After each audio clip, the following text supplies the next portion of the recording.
smiles with the smiles.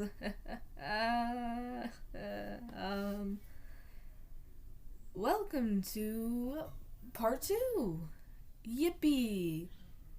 Or technically, this would be part 2, but now it's part 1.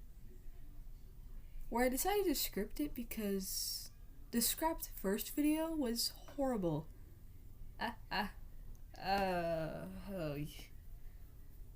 Anyways, I really hope you didn't die of cringe. Well, actually, you won't die of cringe. But I hope you don't die of cringe to this video. I apologize to anyone who generally wanted a deep dive of School Bus Graveyard, but just gonna say, don't worry.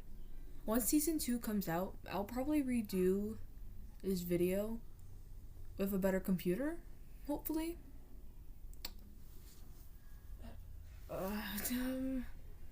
So yeah. And by the way, while I was writing the script for this, school was coming up in like 3 days.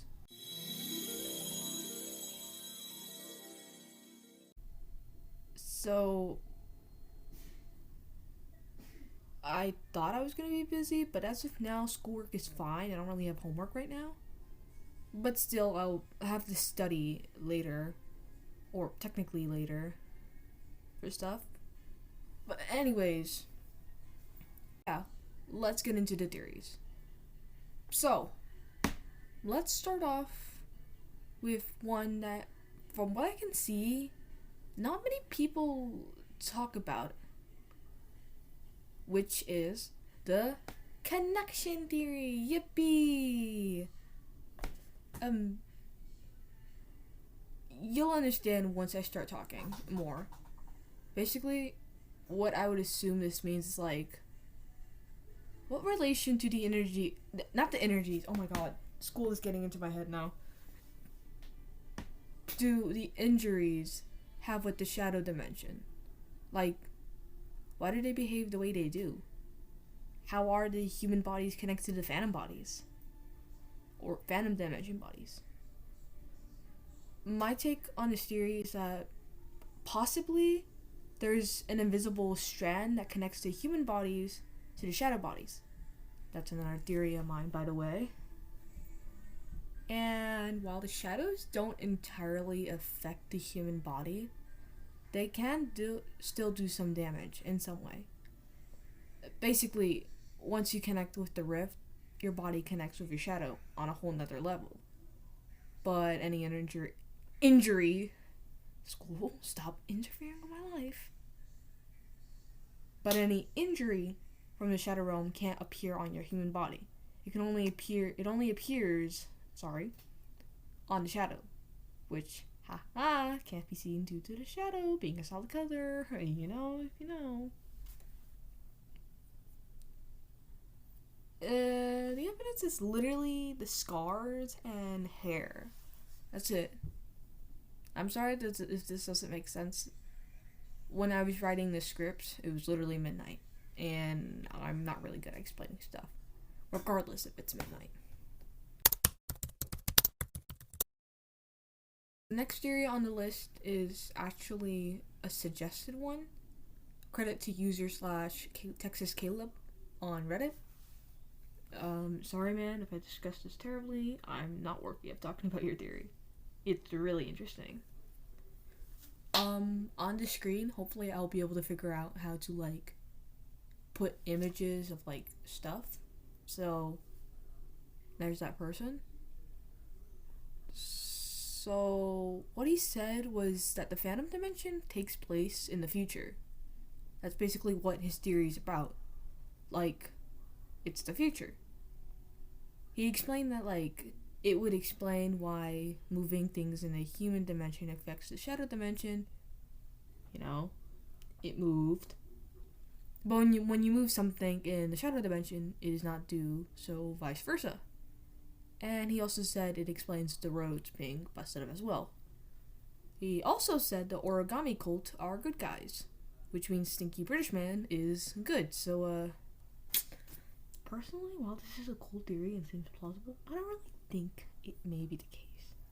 As people said on the OP post, it doesn't explain the rock pillars and why there were phantoms in a human world. Although Caleb said the infection could already be starting in the post I made, which would be shown on screen. So there's that point covered. His theory doesn't cover everything, I'm pretty sure, like he said, so it's pretty understandable. Although it's really interesting. It's a really interesting take on Scopa's graveyard. Like, Shadow Realm is what will happen in the future, and Origami Color the force of good, trying to stop. Again, for the third time, it's really interesting.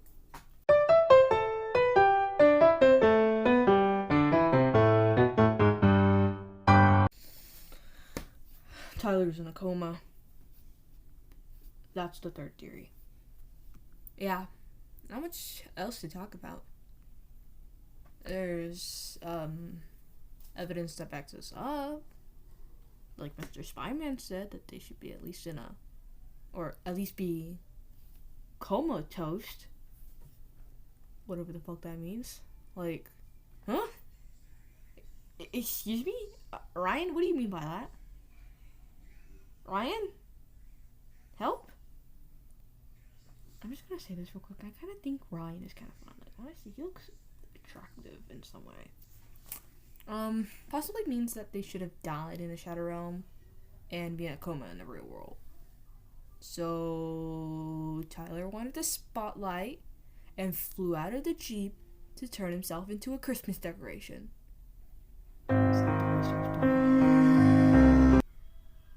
And he died. So he's in a coma now. Easy.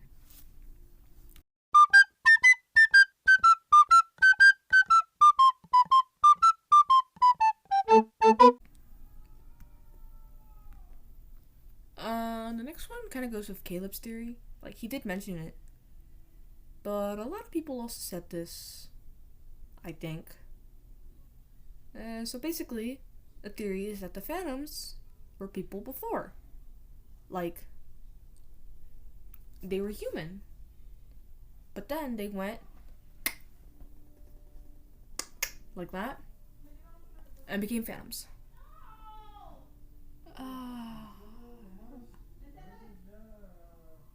Possibly they were the people sent to the Shadow Realm before the Scuba's Graveyard Gang were. Like, you know. They were also a victim. Ignore the background noises. Hold on. Oops. Give me a second.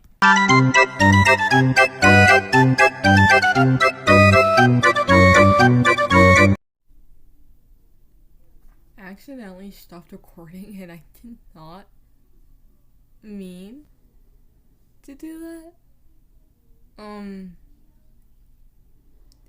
Anyways, as I was saying, this could explain why there were so many Phantoms, and also why, when the kids went ballistic at the bully group, they made the same sounds as the Phantoms. Which, by the way, is another theory.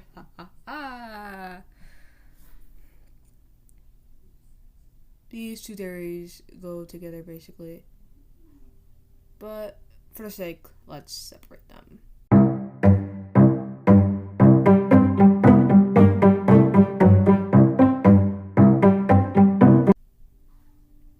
Technically, what this theory means is that the kids are slowly turning the Phantoms. Oh, by the way, if you didn't notice, this is the next theory. Possibly when they die, they become Phantoms in the Shadow Realm, and they are in a coma in the real world.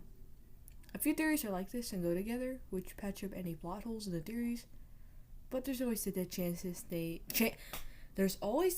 that these may not be true, and it's a whole nother reason. So yeah, there's that other theory.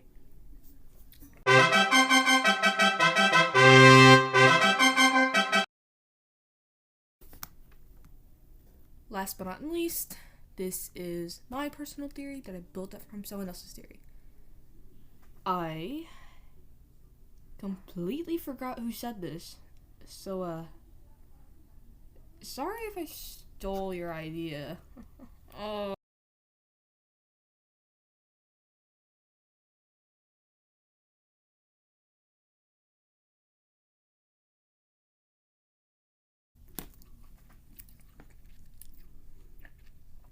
Anyways, the original theory was that Aiden's parents are part of the origami cult,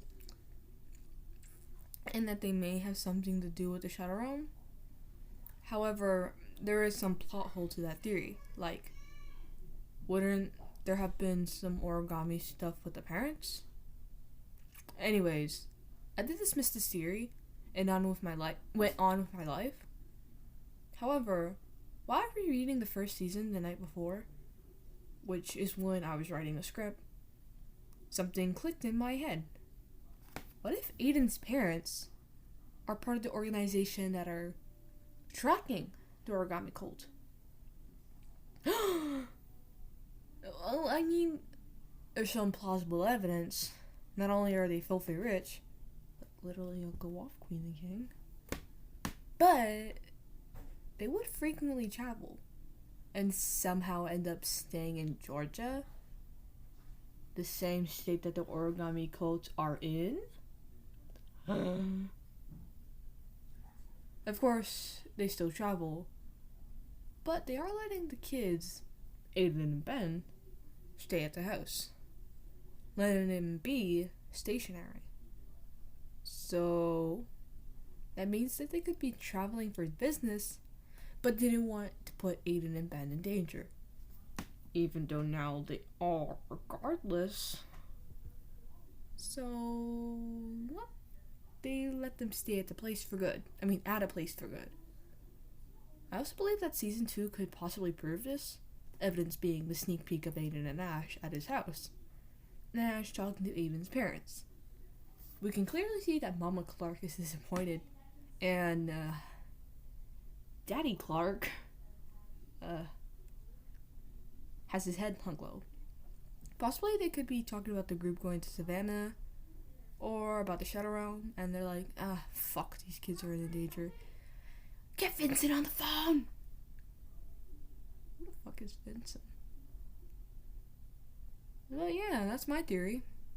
Again, I apologize to anyone who may be cringing at this terrible script.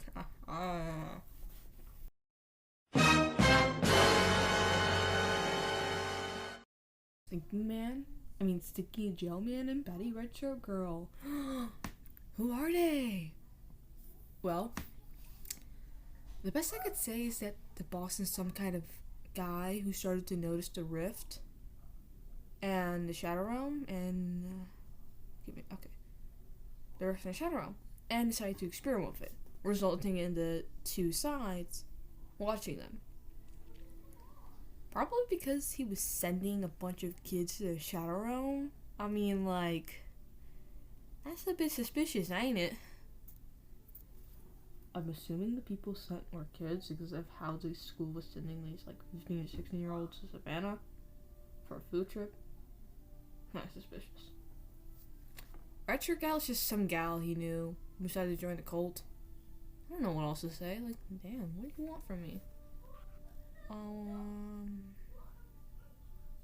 minutes. So yeah, that's all I really need to say.